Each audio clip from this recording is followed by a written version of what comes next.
Welcome to Wrong Time Watch. My name is Kevin, and today we have an unboxing. I already cut out the outer package. I thought I was saving some time, but there's in another box here.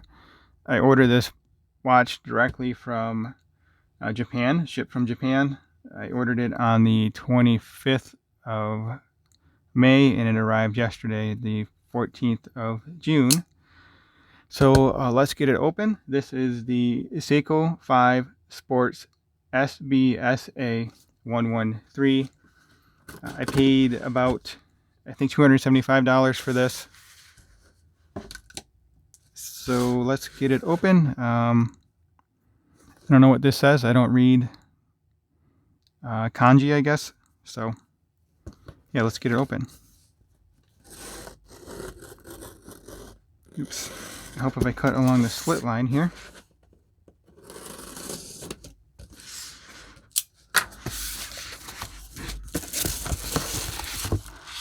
Okay, there we go.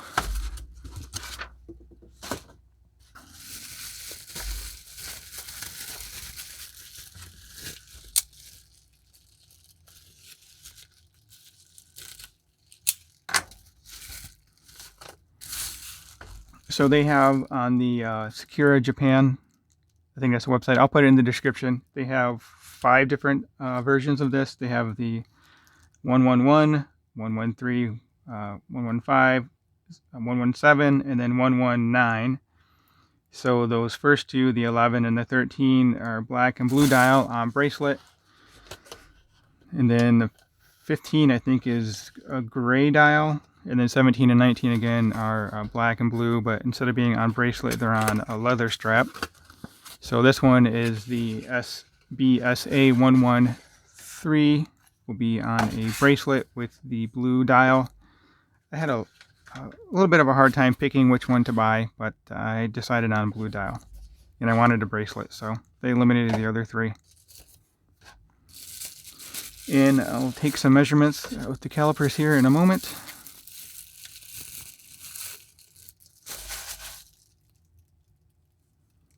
So here we go. SBSA113.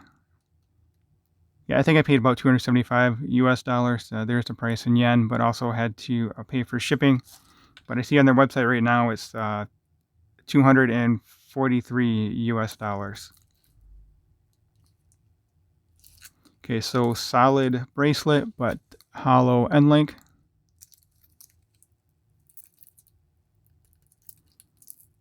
Drilled lugs, polished case.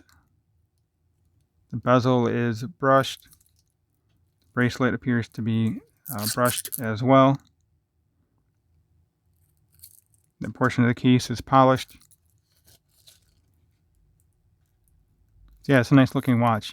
When I first saw it, it kind of reminded me of the Zen 104 a little bit, but it doesn't have a rotating bezel, of course.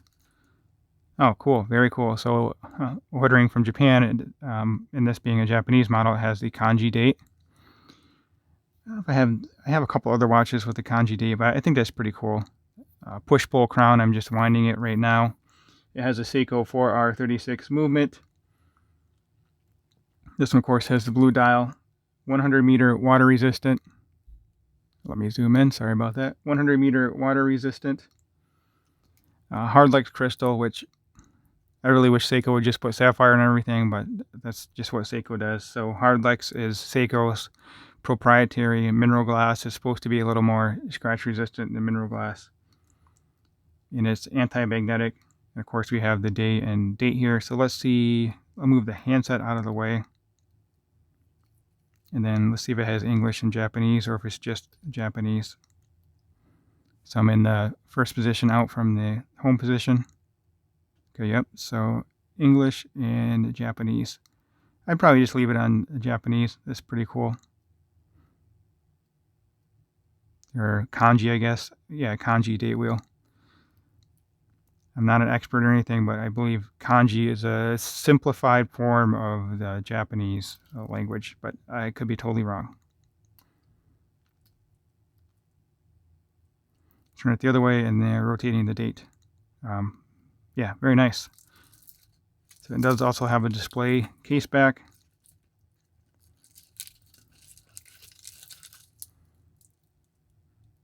So you can see the 4R36 movement. It's not decorated or anything, but I personally like to see a mechanical movement, whether or not it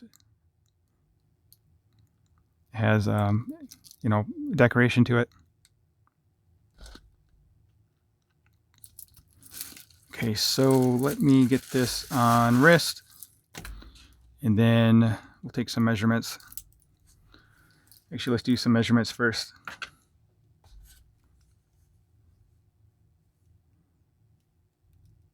A Japanese calipers for a Japanese watch, so I guess that works out.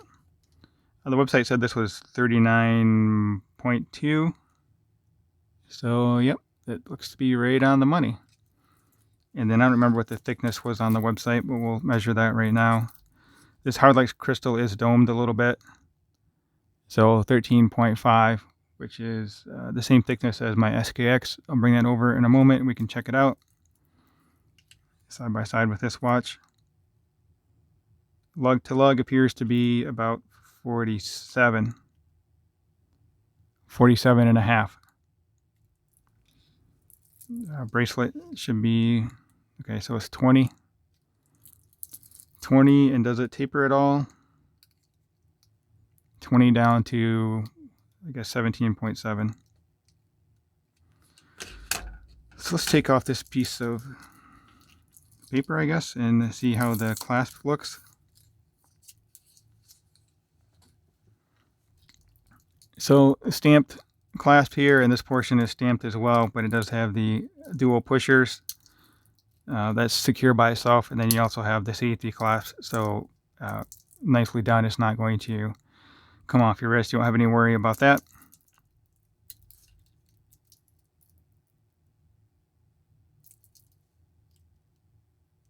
And it's all 316L stainless steel. Oh, let's measure the crown size. Looks to be a nice size crown, 6.4. So looks good on this case.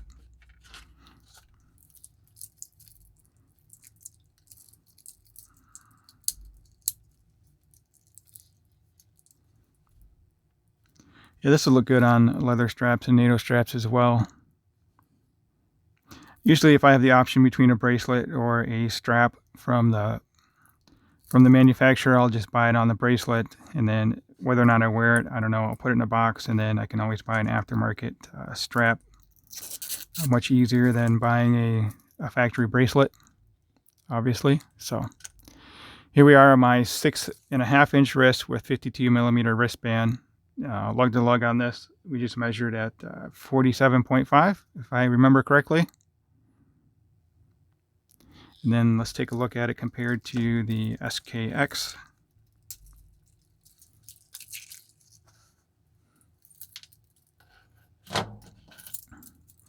Oh, you know what? We'll do a Loom Shot too. We'll check out the Loom. So hold on for that.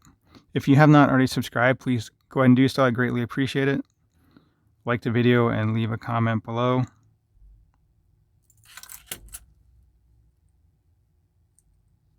I thought I took the plastic off of this.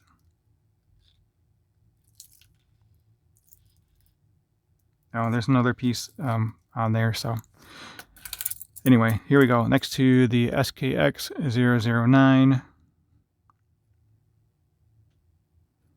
Yeah, this may be a keeper in my collection. I don't have a Seiko field watch like this. It is a little bit thicker than what I was expecting.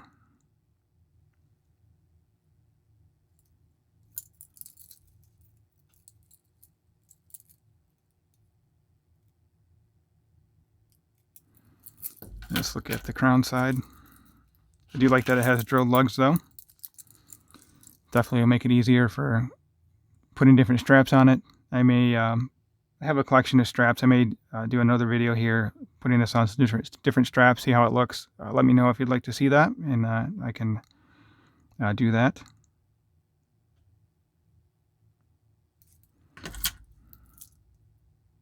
This may not actually be a solid bracelet. I might have been mistaken. It could be hollow actually. It is a little bit lightweight. It does have push pins. You know, I'll pause the video and I'll push one of these out and see what I can see. All right, sorry about that. So I guess this is a solid link, but I see a little bit of a split line here. Actually, so no, zooming in, it's not a solid. Maybe it is. Sorry. Just did the unboxing, so I haven't been able to do much research, but yeah, let me know what you guys think this is. It almost looked like there was a split line here, but there's not.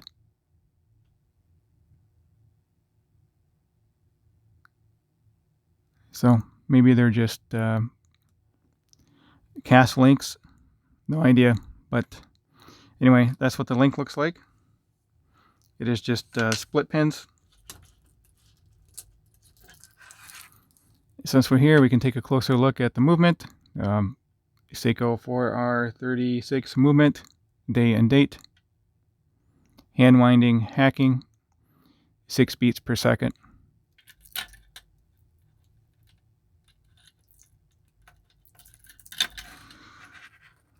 Of course, there's plastic on the back too, so I'm trying to show you. There we go. All right, I'll pause the video and we can check out the loom on this compared to my SKX. All right, so here's the loom. Just the indices are loomed and they're quite small, so really not much loom to the watch. The handset does have a decent amount of loom. I would say the same amount of loom as the SKX, but, or I should say the same brightness, but not the same amount. The hands are a little bit thinner than the SKX. And the Arabics are not loomed, so that's a little bit disappointing. If you're buying a watch for loom, I would not buy this watch. But I guess for a field watch, nah, even then it's not that great. So as always, thank you for the time. Thank you for watching, and I'll catch you on the next video.